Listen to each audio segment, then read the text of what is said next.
So when we talk about something being real, what does that mean? Yeah, if something is real, then what's the implication?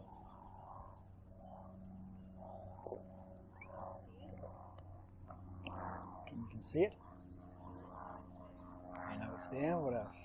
You know that someone says to you, the only way to happiness is to make more money now and in the future. That person knows it.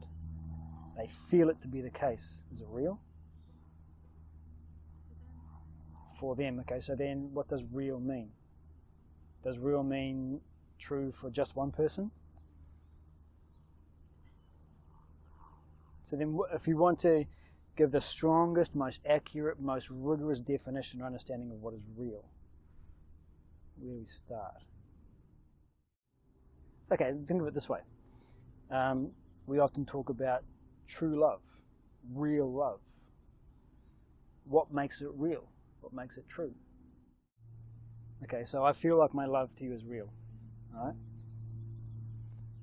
And you come to my class and you sit down there and with all my love, I convey these ideas to you, and you stand up halfway through and say, this is nonsense.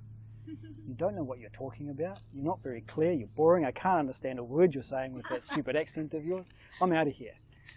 And I think, well, good riddance to bad rubbish. Where did my love go? Disappeared. But it felt real to me at the time. At the time it felt real.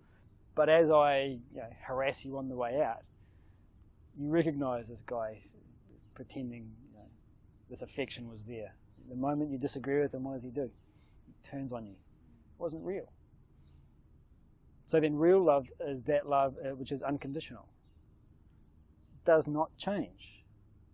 You agree with me, you disagree with me, you love me, you hate me, you praise me, you insult me. It doesn't matter.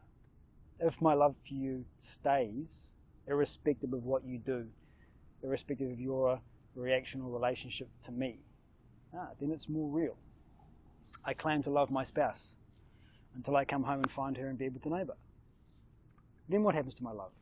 It disappears. So my love was conditional. While you're faithful to me, I love you. When you stop being faithful to me, I stop loving you.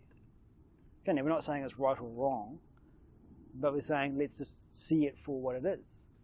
If it's conditional upon something else, then it's not real. So think of it this way. Anything which is dependent upon something else for its existence has no intrinsic reality of its own. If my love is dependent upon something else for its existence, then it doesn't have any intrinsic reality of its own. But if my love for you is independent of anything else, then it's real. Then it's not going to change. So, with that sort of broad base of understanding, go back to the original question. What is real? What is the truth? How do you define reality?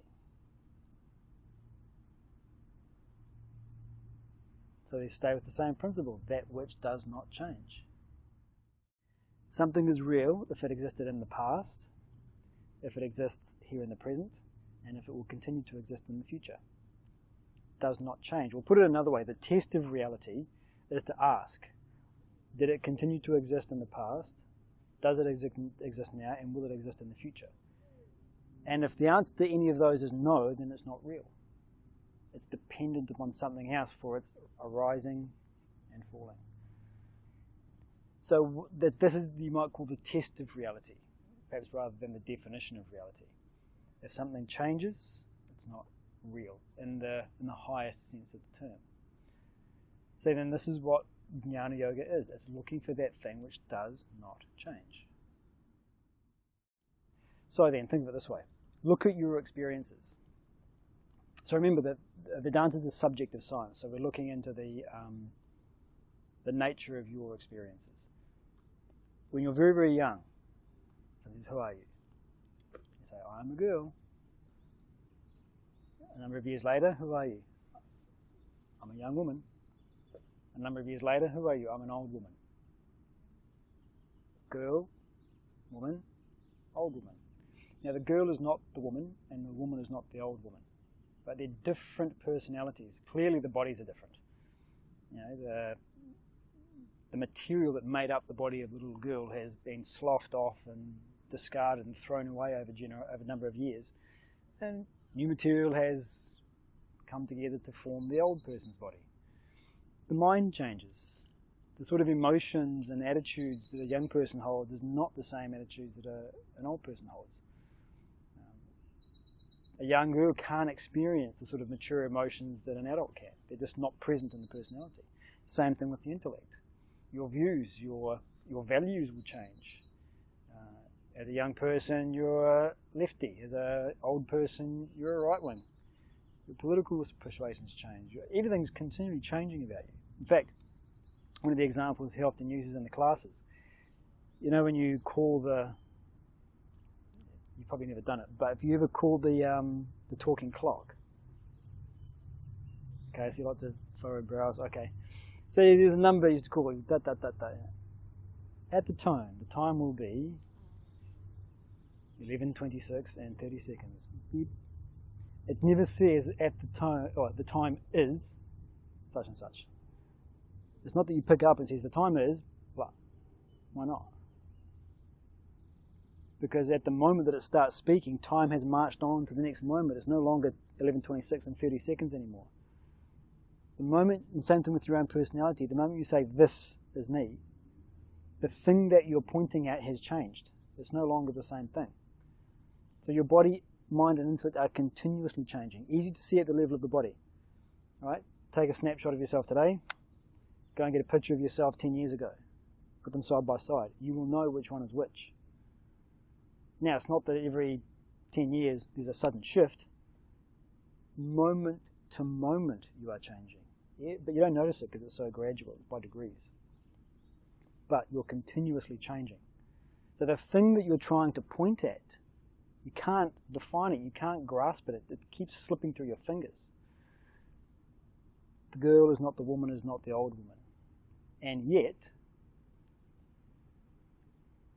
when you're very young, you say, I am a girl, I am a woman, I am an old woman. We equate the three separate personalities as being the same thing. So we don't just have three separate personalities, we've got the three separate personalities and the I. There's an I that runs through all of those personalities. I am young, I am an adult, I am old.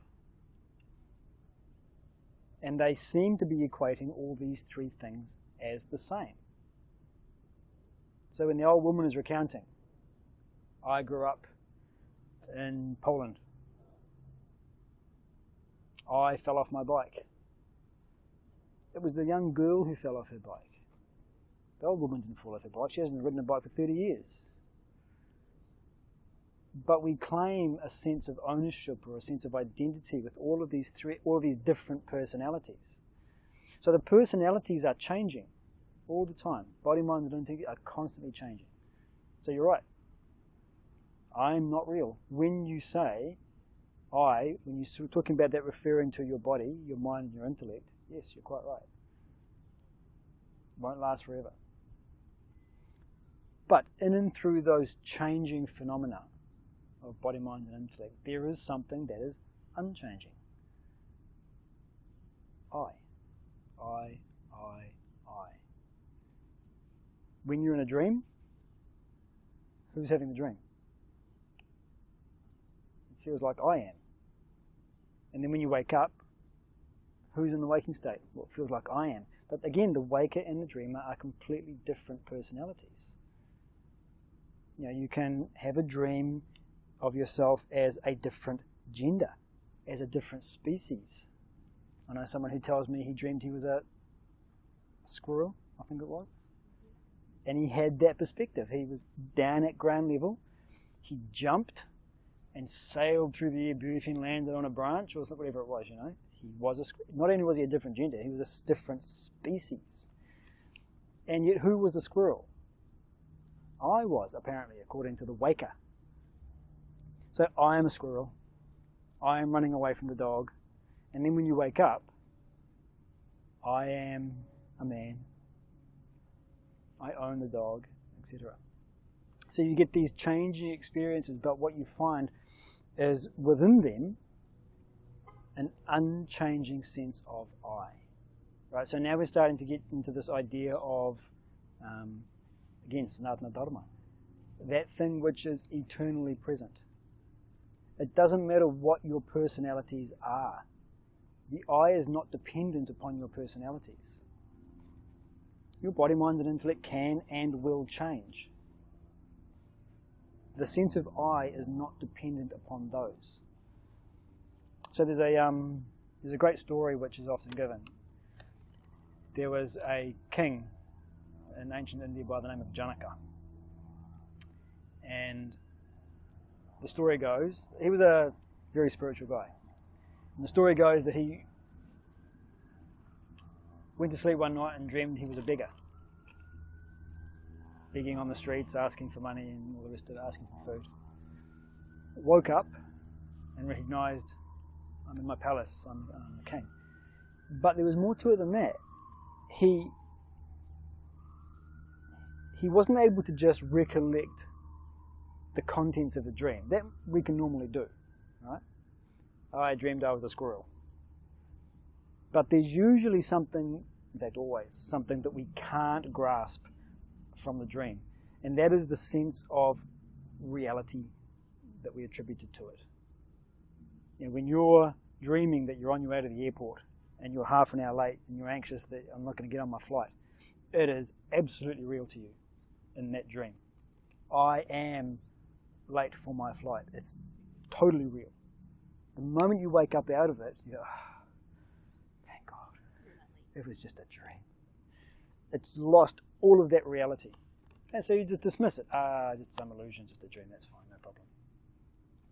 King Janaka was able to not only recollect the contents of the dream, but he was able to recollect that sense of reality that he attributed to the personality of the dreamer. Now, can you imagine what that's like?